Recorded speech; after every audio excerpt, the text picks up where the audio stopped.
you're already doing everything right. You eat less, you skip dessert, you even go for walks. And that stubborn belly fat is still sitting there, exactly where it always was. Here's why. You've been fighting the wrong enemy. Fat on your plate was never the real problem, even though we were told that for decades. The real problem is carbohydrates and sugar. Stay until the end, because I'll also share a strategy many people use to double their results. Toast for breakfast, pasta for lunch, rice for dinner, a granola bar in between. Every single bite sends your blood sugar climbing, and your body responds with one clear instruction: store, don't burn. That's often why you feel tired after eating, why energy crashes mid-afternoon, why sugar cravings hit in the evening, and why belly fat doesn't move no matter how much salad you eat. Before we get into the list, let's clear up a myth that may have held you back for years. Fat makes you fat. According to many researchers, that's not accurate. The more likely saboteur is sugar, and its enforcer is insulin. Sugar hides almost everywhere, not just in sweets, but in bread, salad dressing, healthy, granola, and low-fat yogurt marketed as a diet food.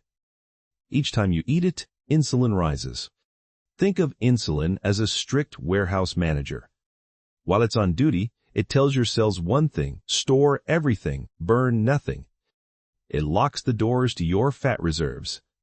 You could eat less and exercise more, and as long as insulin stays elevated, those doors stay shut. But there's something that doesn't call this manager onto the floor in the first place: quality protein and healthy fat. Protein helps quiet hunger, fat keeps energy steady, and insulin can stay low, finally allowing your body to do what it's built to do: draw on its own fat stores. Let's get into the 20 foods that may help your body shift gears. Number 1. Ground beef. A solid foundation of protein and fat, plus highly absorbable iron, zinc, and B12. It's filling enough that one portion can keep you satisfied for hours with no snacking in between. Number 2. Eggs. Possibly one of nature's most complete foods for weight management, yolk included. That's where the fat-soluble vitamins and choline live, along with the fats that keep you full. 2 or 3 eggs in the morning, instead of toast with jam, may mean less hunger and fewer calories by lunchtime. Number 3. Sardines. Small, affordable, and packed with omega-3s, which research suggests may help calm low-grade inflammation in the body, inflammation that can act like a roadblock on the path to fat burning. Number 4. Wild salmon, not farmed. It offers a strong fatty acid profile, quality protein, and essentially zero carbs, meaning steadier energy without the blood sugar swings that lead to cravings. Number 5. Bone broth. As you cut carbs, your body releases water and minerals, which is often where people start to feel weak and give up. Bone broth, ideally made from shank bones, supplies electrolytes and amino acids like glycine. Low in calories, but surprisingly filling. Number 6. Ribeye steak. The marbled fat in ribeye is exactly the kind of energy source your body looks for once carbs are reduced. A steak like this can keep hunger away for 6 to 8 hours, a sharp contrast to a carb-heavy meal that leaves you back at the fridge within 2. Number 7. Chicken thighs with the skin on. Dry chicken breast has long been oversold as the healthy choice. Without carbs in the picture, the fat in the skin becomes a useful energy source, and dark meat tends to be more nutrient-dense and more satisfying. Number 8. Grass-fed butter. It's rich in butyrate, which may support gut health, and gut balance is closely tied to weight management. An imbalance in gut bacteria is often linked to excess weight. Number 9. Ghee or clarified butter. Heat-stable, lactose-free, and ideal for cooking. Vegetables or meat cooked in ghee can keep you full for hours without spiking insulin.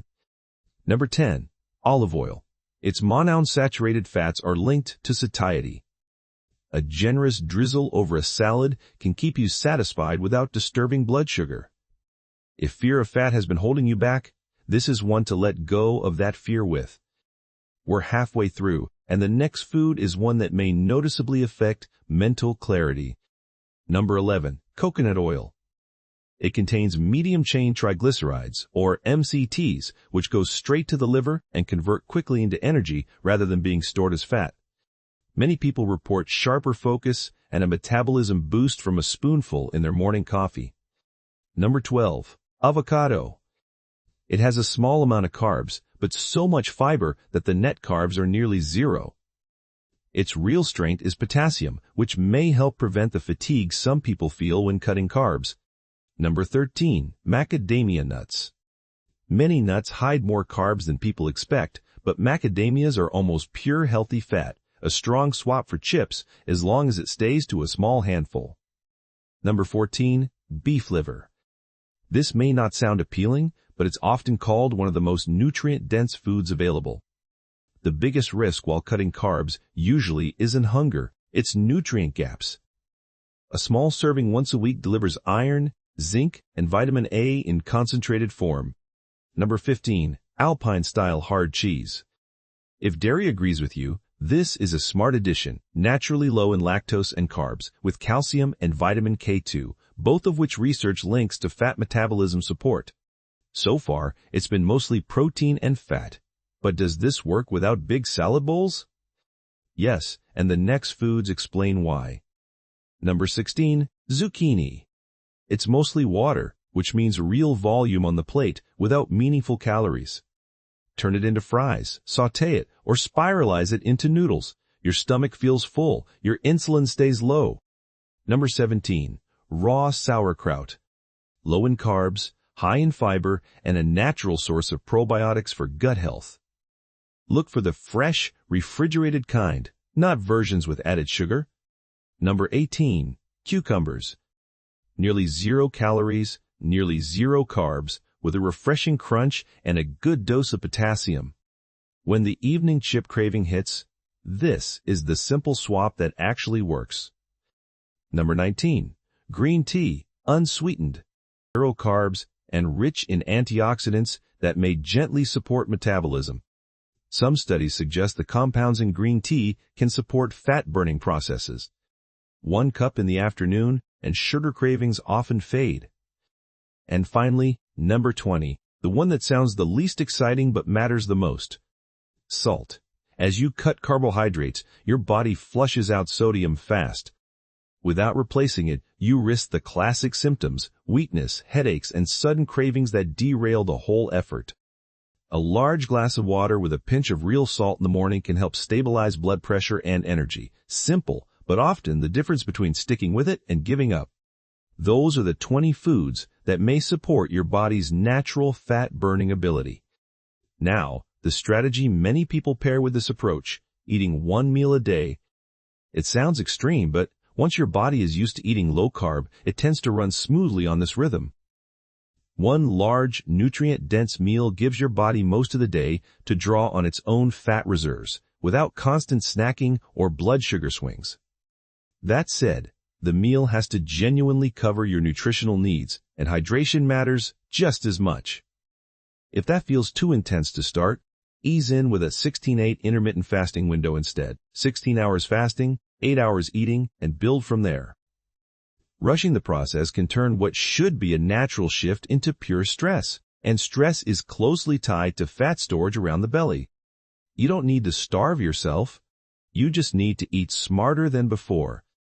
So here's where today's frustration started, and here's what's different now. You came in fighting fat on your plate, and you're leaving understanding that carbs and insulin were the real story all along. Tomorrow, try 1 small swap, eggs and avocado instead of toast, or a ribeye instead of pasta, and watch what happens. Which of these 20 foods are already part of how you eat, and which one surprised you the most? Let me know in the comments. This is based on research and personal experience, not medical advice.